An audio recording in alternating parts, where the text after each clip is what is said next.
pjnet.tv.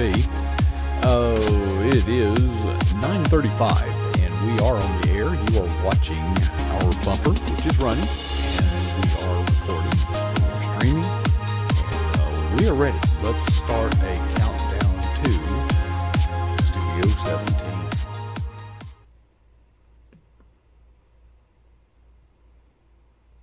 Well, good evening and welcome to pjnet.tv. Oh, I had to turn my mic down earlier today because it did something today that it hasn't done in 3 weeks. Rained for about 10 minutes. And of course I was on the phone at that time, and it's really noisy in here when it rains. Anyway, well, I am trying to wind this week up. And what we're going to do, many of you are acutely aware of the Blue Ridge the Blue Ridge Christian Writers Conference. And, we thought we would just bring a family member on board to discuss just how important and how meaningful that is.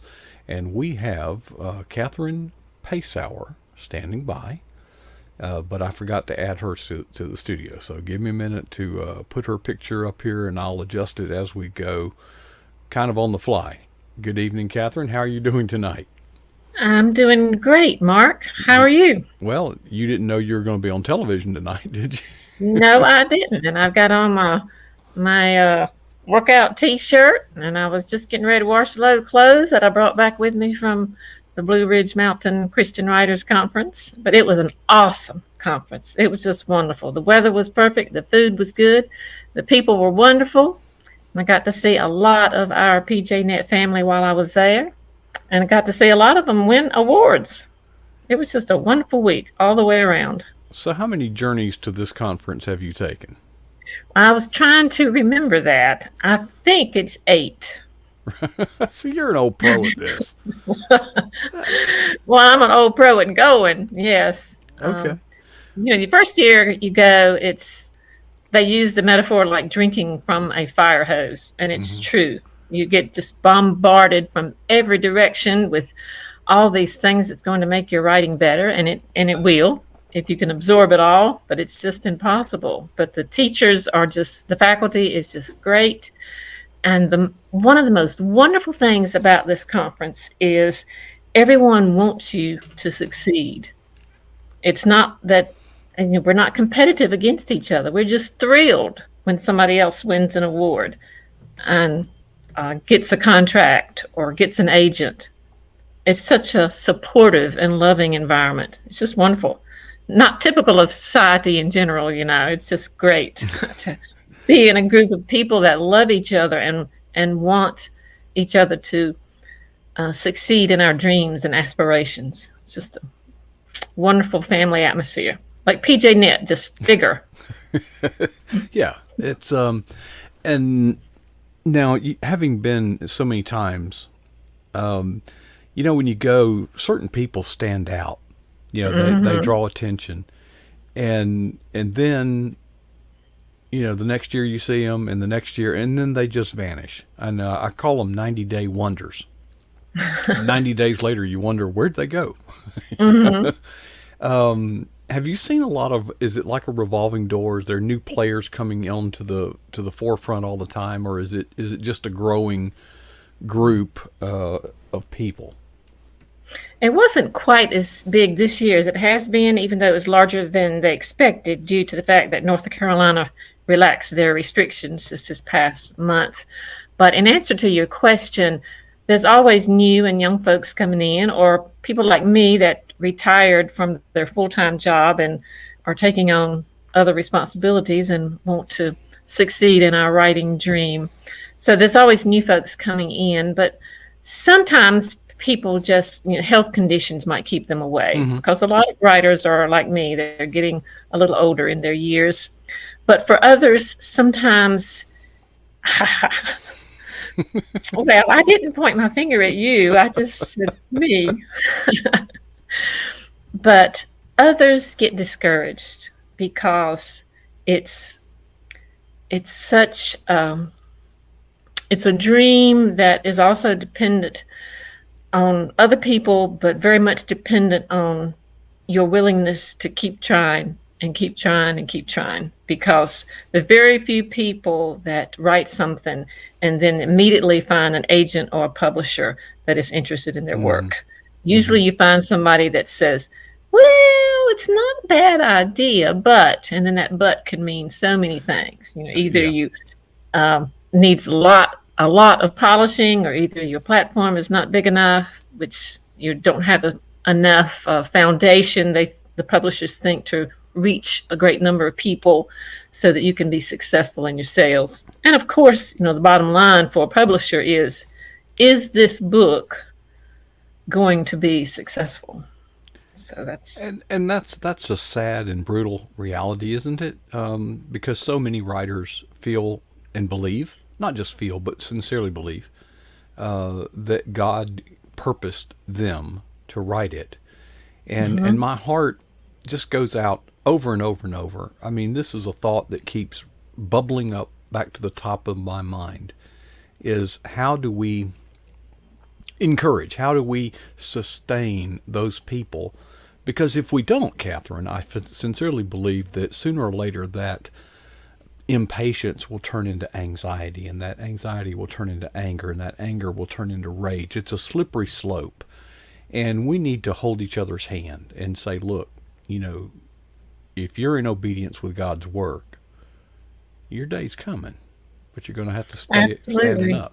It's hard. We definitely need to support each other and encourage each other and pray for each other. And that's one thing that we do there. In fact, it was a joy and honor for me. Sherilyn asked me to join the prayer team. And Mm-hmm. so I had the opportunity to pray for all of our faculty and participants. And well, actually, I asked Sherilyn if I could join the prayer team, because I thought that was a way that I could serve while I was there. And so it was really a wonderful experience for me to be able to do that. But you were right, Mark. We do need to encourage. But on the other hand, Jesus told us that being his follower was going to be tough. It's going to be trials. Take up your cross and follow me, he says. And so for those of us that want to be writers that serve him and bring glory to him through our writing, he didn't promise us it was going to be easy. And so we just have to keep on, just keep trying. And most of the time, the people that we present our work to are very encouraging. They will give us Really. some strategies to work on. And that's what all these classes are about that we take there, to help us in our weaknesses. Because a few people can be inspired and write down something that's ready to go. But most of us have a wonderful idea that God has laid on our heart. It's a wonderful idea, but it takes work to get it ready, Well, like to be I would polished. I would add to that, Catherine. It takes teamwork, and Mm-hmm. writing is perceived maybe by the author themselves as a solitary or solo sport. It's not. For every success that you see out there, there is a team. Now, you may not know their names, but there was a team.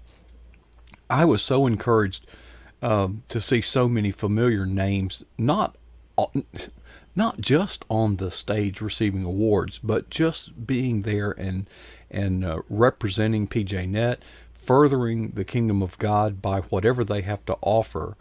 And I just I'm kind of speechless, to tell you the truth. But I mean, and we're going to leave somebody out. I know we are. Mm-hmm. But let's not focus on just the award winners, because I was thrilled that Sherry Lynn and Rachel got to take a trip on the way there and visit Mm-hmm. with people, and there's so many things. You don't have to get a certificate of achievement to be a winner. Oh, absolutely. That is very much true. Because just going and being around people that accept you as you are and love you as you are and want you to succeed, that is a winning situation. We're all on a team together. Just played something earlier, and I didn't get to see the end of it. I don't know, mine cut off before. I didn't. He was just gotten into the game, and I didn't get to see Oh, him. Make the Barbara. tackle. Oh, Barbara has played that video from time to time, and I'm so inspired Maybe by I'll that. catch it on the next go round. But But but we are part of a team, and we're working together, and we help each other because even when I was there, somebody asked me some questions about how to get here or there, or who was the best person to ask this question to, and so it's an opportunity where we can all help each other. did I tell you about the time I was at a men's ministry conference? And you know how these things go. You have an assembly, and then after the assembly, you break out into various little classrooms. Mm-hmm. Well, I was I couldn't find the classroom that I was supposed to go to. And so I'm wandering around, and I see one of the usher. He's wearing a jacket, that you can always kind of tell. And I walked up to him. I said, "Sir, I am so lost." And And he he, he began sharing the gospel with me. uh-huh. It's like, not that way, no. Yeah, you were the one that got lost while the 99 found their way to the classroom. Well, You were the you one that heard was about lost. the revival. Revival. We're old enough to remember when that was a big deal. Well, Uh-huh. the evangelist came into town, and back then there wasn't the internet and cell phones and all that. So he wanted to write a letter back to his, people back home to let him know how it's going. So he's trying to find the post office, and he doesn't know. So he approaches this guy and said, "Can you tell me how to get to the post office?" And the guy said, "Da da da da." Well, being the evangelist, he said, "Well, I'd like to invite you to our revival. We can show you how to get to heaven." The guy said, "You can't even find the post office." That's good. That's good. Um, well, I see But that. I guess Stephanie, that comes on a lot Mhm, and talked about her Bible study, mhm. um, Jules, the Hebrews, Jewels of Hebrews. she won an award and Star Heirs for the love of Emma. Yeah, I She think she won two got two. awards there. Two. Hmm. Two, yes. And Rachel Colby, they're still on the road. She and Sherilyn still on the road, but Rachel won two awards too. And Julie Lavender, that Hmm. has been a guest. 365 ways. It got a Director's Choice Award, first place. So, and like you said, I'm sure I left someone out, but I'm just doing this off the Well, top of my I'm just head. thinking of names that. Well, I tell you a blessing that I got today. I get a call from Barbara.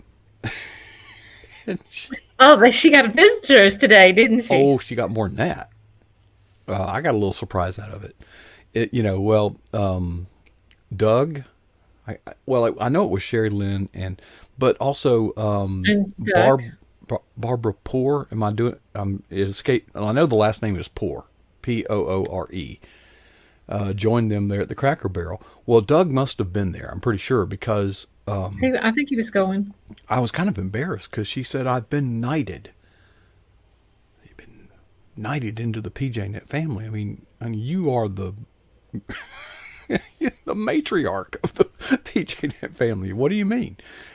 Well, I had given, Doug, we have some lapel pins that I was going to use at a conference, but this was right as the China virus, whatever it's called.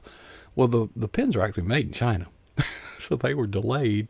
So I didn't get them until after I got back from the conference. And of course, knowing they came from China, at that time, remember how scared we were? I literally left that box of pins out on the carport for 3 weeks. So for some I reason, should have taken care of it. so I forgot. Barbara didn't have any. Well, Doug came to visit. He's been to the Eagle's Nest twice. And I put a hand, gave him some of them. I said, "Now listen, be stingy with these. It's not that the expense, but participation trophies are not high on my list." Well, Doug gave Barbara a PJNet lapel pin. And I thought, golly, Barbara, I can't believe I didn't send some to you. But anyway, That's um, right.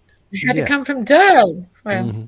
But Doug was our ambassador. That we that's had right. we had It, many. We had it many. came from you by Doug. Yeah. Yeah. And but Star Ayers is in our chat room. Jolene Steele also, I believe, she's in our chat room, and I believe she received some kind of recognition. But the camp kids stick, what an incredible story, what an incredible ministry.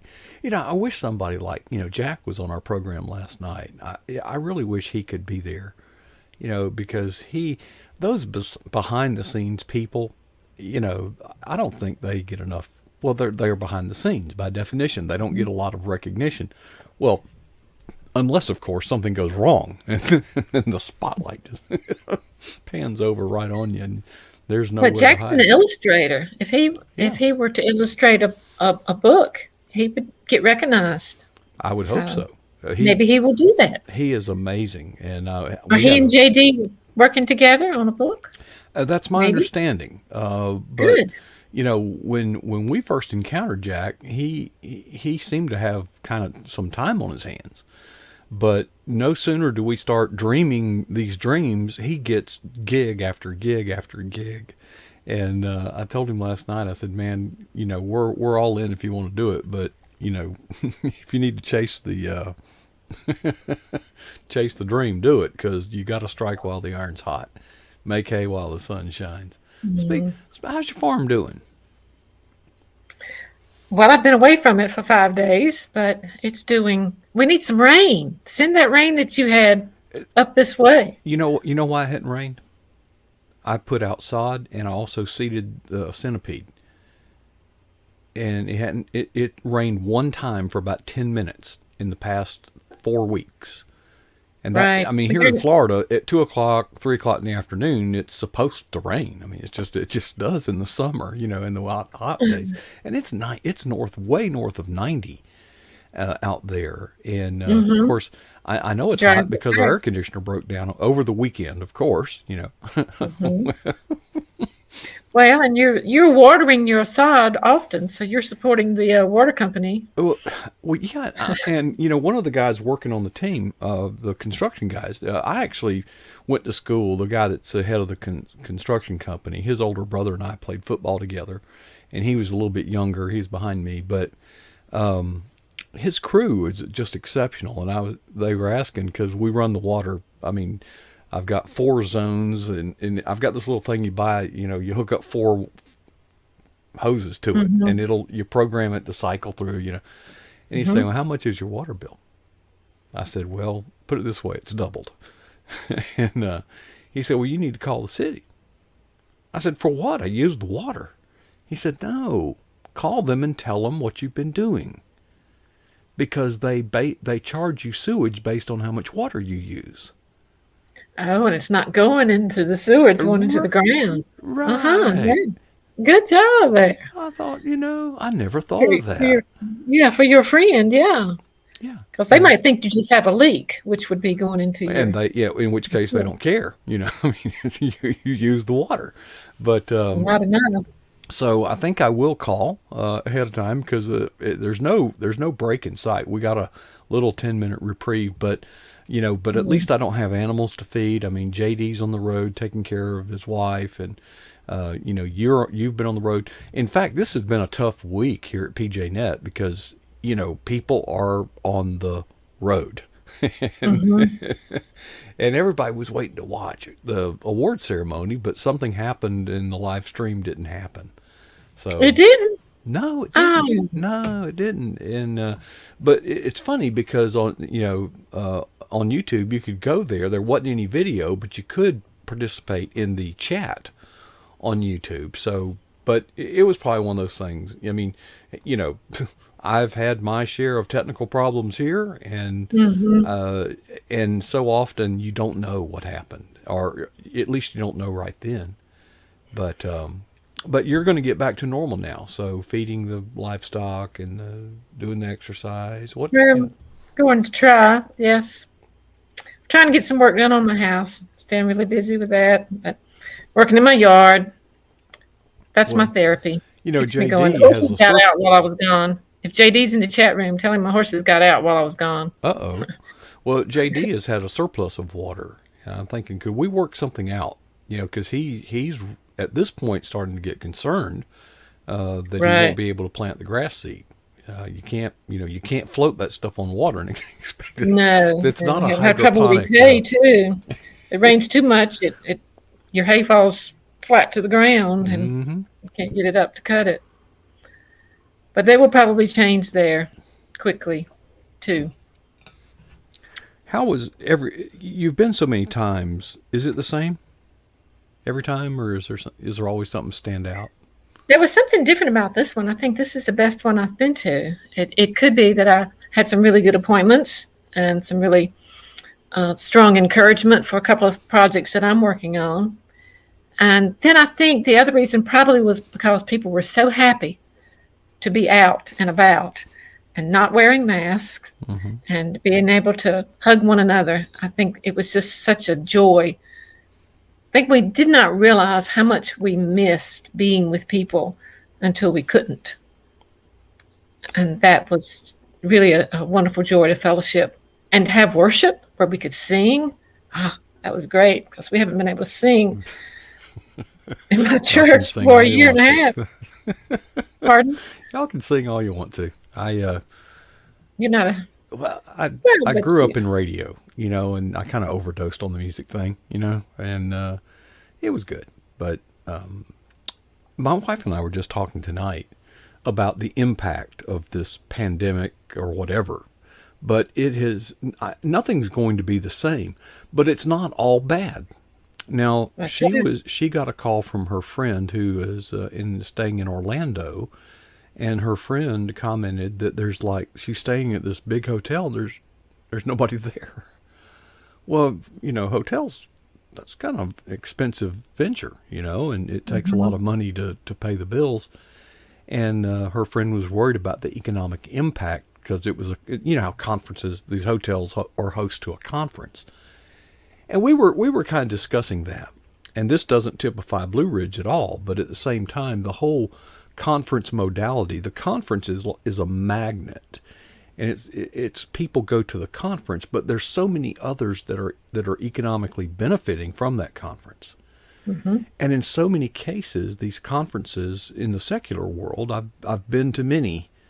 They're honestly they're just an excuse to party and call it a business expense. And the vendors, the liquor, the ice, the pizzas, you name it.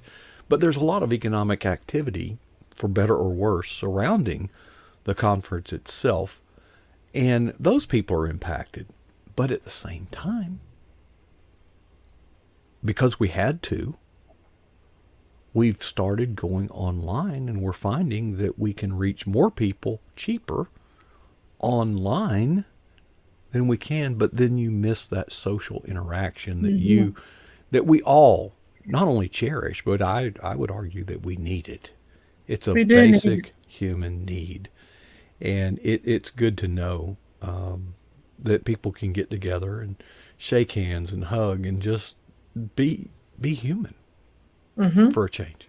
That's right. We are created as social. We're social animals, and so we need that interaction. And especially when you're interacting with people that love the Lord, it just really is even more gratifying. Did you meet anybody new? Yes, yes, but we meet so many people. We had over 400, although the largest conference that we've had there has been close to 600, but still, 400 people is a lot to have. And so, yes, I did make some new friends, and that's always wonderful. And renewed acquaintances with Hmm. older, well, old. I say old with previous friends. Long-term friends. Well, long term, yeah. I don't like that O word. I'm the wordsmith. Well, I know that I got a little break. Doug invited me to an event in Atlanta, and I was there kind of working, but at the same time, it was a break for me. And I remember the thrill of all these business cards that I had collected. See, the trick isn't how many business cards you can give out, it's how many you can get. And I was just on fire, thinking, oh man, I met all these wonderful people. And I emailed each and every one of them to follow up and never heard back from a single one. Really? I couldn't believe it. Oh no. I mean, it's not that I went up there for that, but it's hard for me to imagine if somebody had met me at a conference and sent me an email reaching out to partner in ministry that I would have just, ignore it. Delete. Well, wonder why they even have a business card if they're not going to respond. Well, I guess I say that because I think we're all guilty of not following through like we Oh, should. that's true. We And are. if you got somebody's business card, they gave it to you, the very least you could do is acknowledge. Because there are, I hear this phrase all the time, divine appointment. Mm-hmm. You just don't know. You just don't know what that person can mean to your journey. You just don't know. Right. Give them a chance. Reach out. It's not that hard. I'm not good. I'm not saying I'm good at it. I'm not. But follow through is everything. In football, you anyway, you don't need to know about how to play football. Well, in any sport, follow through is vital. Yeah, you don't when you block somebody, you don't block to them, you block through them. You envision where you want to put them and you move in that direction. You don't just go up there and, chicken fight with them and stand there. You need to drive them away. It's follow Right. through. In golf, you got, don't look at, keep your eye on the ball. Don't be looking down range. There is analogy after analogy, illustration after illustration. We're not hurting for lack of illustration or knowledge. What we're hurting for lack of is, following through. Or even discerning the lesson, paying attention to the lesson. We can't follow through if we don't even pay attention to the lesson. So How about all the people that it may be their first time there? They're all pumped up, and they're driving home, and they're just I know the feeling. Here lately I've been running on nicotine, caffeine, and adrenaline, but sooner or later it you crash. you crash, and I think it's typical to have a letdown. When you have a really high, I think it's very typical to have a letdown, and it's important to sometimes we'll come home from something like this and we'll be so pumped up while we're there, and then on our drive back we'll just gradually sink, well, sink, there's and this then we guy come sitting home, on your we're going, shoulder, that's whispering things you can't, you can't you do can't it. do You that, can't do it. You'll never be one of them. You can't write good enough to be one right? of them. Or you're a sinner. Oh well, we're all You're a sinners. sinner. Goodness. You Yeah. can't represent the kingdom of God. You hear these, When you, but these voices. you know the saying though, and they reminded us of it at the conference. How do you eat an elephant? You know One how to eat an bite elephant? at a time. One bite at a time. And so it's the same thing with writing or networking or marketing. You do one morsel at a time. So when we come home from these and we fall into the dumps and think that we're not worthy and we can't do it, we just need to do one thing and then one more thing and one more thing. We don't have to do it all at once. Mhm. Just Right. get started. Michelle Medlock Adams offered some really good advice in one of her little sessions that she taught. I was filming it, and she said, every day's not going to be a good day.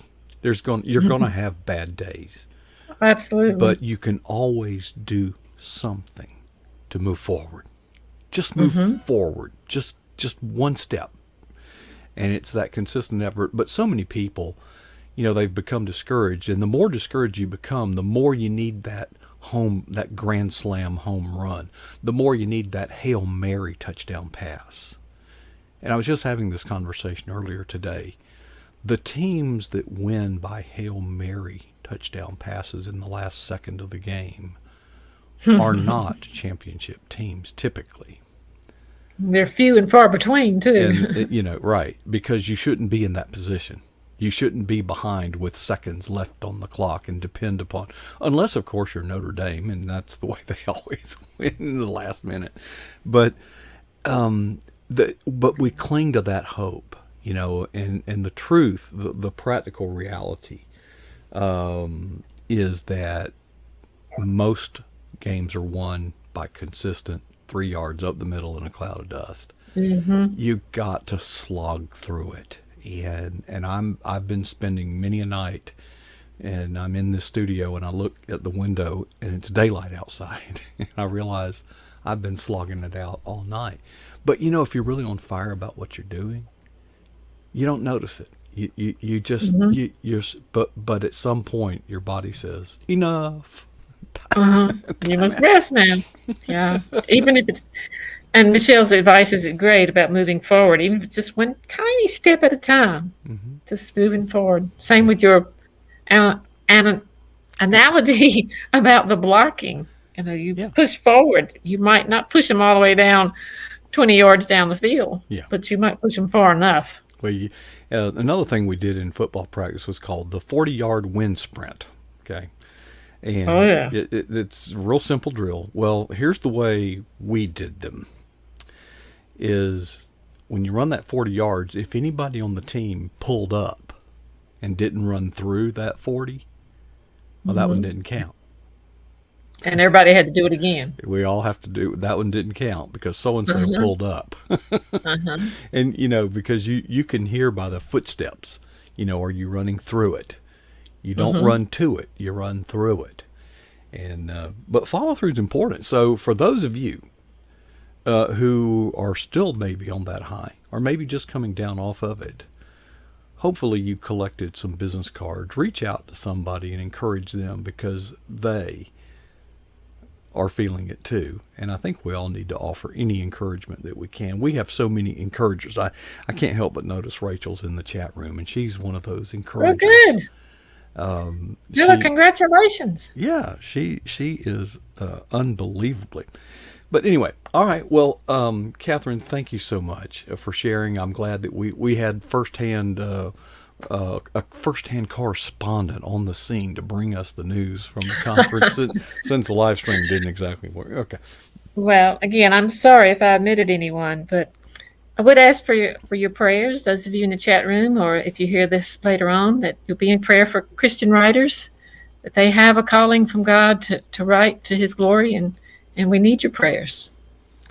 Well said, Catherine. Thank you so much for sharing. You are an encouragement to many, including myself. And there, folks, is the view high atop the Eagle's Nest, which is the broadcast facilities here at pjnet.tv. And you know what? It is actually Thursday night. I haven't had much rest the other night. It was Tuesday, and I thought it was Thursday. But tonight is Thursday night. That means that tomorrow night I get the night off. But PJNet will very much be on the air. Steve Hazards handles the controls that night. And me look forward to it. I hope you will put it on your plans, a little list of things to do. If you want to get here about 9 o'clock, he'll be here spinning a few tunes and he'll take you back in time. Then at 10 p.m. Eastern, he cuts loose with my perspective and comments. Folks, it's the best wrap up of a week you're ever going to see. He's getting good at this. And he's very passionate, and he brings script, as JD would say, he always brings it home.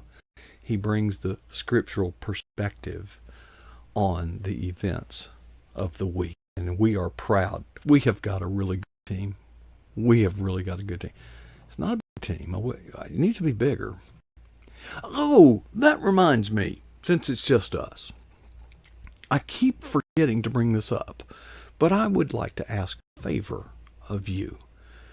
When Barbara works on these Facebook events, announcing our whatever, would you be so kind as just to click interested? And after you do that, if you know you're going to be here, click going. Because that actually, is part of the algorithm that figures out how much gets shown on the home stream, thing. So that's an easy way that you could share the best kept secret on the internet, the pnet.tv live chat room. And so many of you are faithful in your attendance, so long suffering with all the, I have to put up with these problems. You don't. You stick with it, and you're right there by my side. And I appreciate that more than I can express. I think, other than to say, I really appreciate you standing by my side. And I've got a lot of work to do tonight. We had some setbacks past day or two on a video that I'm working on. I've shown you a frame of it. But there are some complications that I've decided not to tackle those. You start out something simple, then you get an idea and say, oh, while we're here, we could do this. And then, oh, well, we could do this. And after a while, you forget to do the thing you started out to do because you're chasing these rabbits of things that you can't do, or at least can't do right now. We can do them, but so I've kind of got a hold of myself and said, let's go back to what we set out to do and actually do that. And after we do that, if we can take on these more grandiose things, down the road. So hopefully by tomorrow night, that'll be in the bag. It should. I've made a pledge to myself not to shave until this thing's done. It's kind of bad. It's not the stubble, the discoloration. The silvery gray looking stuff that. Anyway, all right. And home improvements are going along nicely. I think we're going to have a working toilet by tomorrow, and by next week a working shower. Camp are a good thing, folks, if you need one. So anyway, it's been my joy and pleasure to share this time with you, not only tonight but this week and every night and every week. And it's just a dream come true for me, and it's an answer to prayer. I know that many of you are praying for pjnet.tv, and I appreciate and covet your prayers. And I'm going to sign it off by asking 2 questions that I ask myself. I'll share with you. First, what is the boldest thing that you have ever done for Jesus Christ? Second question, well, how long ago was that? I think if we're going to live the life that we are called to live as ambassadors for Christ, I think we should make a vow to never be satisfied with either answer.